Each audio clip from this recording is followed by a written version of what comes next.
Magluto tayo ng hamonadong pata. Yung mga ingredients, nilagay ko dyan sa description box para makopya nyo na. Ano? Pwede nyo i-copy-paste, pwede nyo rin namang isulat. Okay. So, magluto tayo. Ito yung ating pata na chop na. Pinachop na namin yan sa palengke. Mhm. Isang buong bawang. Toyo.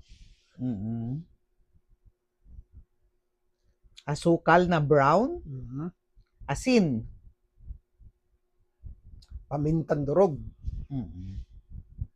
Pineapple juice. Yan. Hindi hamonado kung walang pineapple Mhm. juice. Yan. Ibabad lang natin kahit mga 2 hanggang 3 oras. Yes.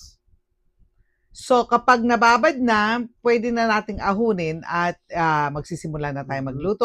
Patiktikan lang. Tapos, ayan, maglagay tayo ng mantika, isi-sear natin ito.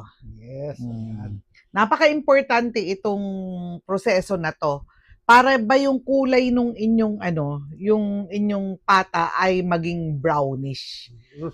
Kasi may asukal na to kaya ang magiging effect nito ay magba-brownish siya. Ganyan. Maganda ang kulay ng inyong hamonado kapag ginawa nyo yung ganitong proseso. Napapalabas din natin yung amoy nito, Mang Peps. Yes. Kaya, 'di ba? So, ayan. Binalibaliktad lang. At pagkatapos, pag ganyan na yung kulay, magigisa na tayo. Ilagyan natin yung sibuyas. Mm-mm. Marami yung bawang na nilagay natin kanina, kaya hindi na tayo maglalagay ng bawang. Ayan. Luto-lutuin lang yung ating sibuyas hanggang sa mabango na, saka natin ilagay yung ating marinade. Yes. Andiyan dyan na yung bawang natin. Isang ulong bawang yung nilagay natin dyan eh. So, ayan. Magdadagdag tayo ng tubig kasi magpapalambot na Yes. tayo. 1 cup lang naman yun. So, ayan na. Tatakpan natin. At ang biling-biling nito, anong tawag doon? Pagbaliktad nito, biling-biling, kapangpangan pala yun. Yun ay, every 15 minutes. Yes. Ayan, naghalo-halo na ang aming dialect Eto na.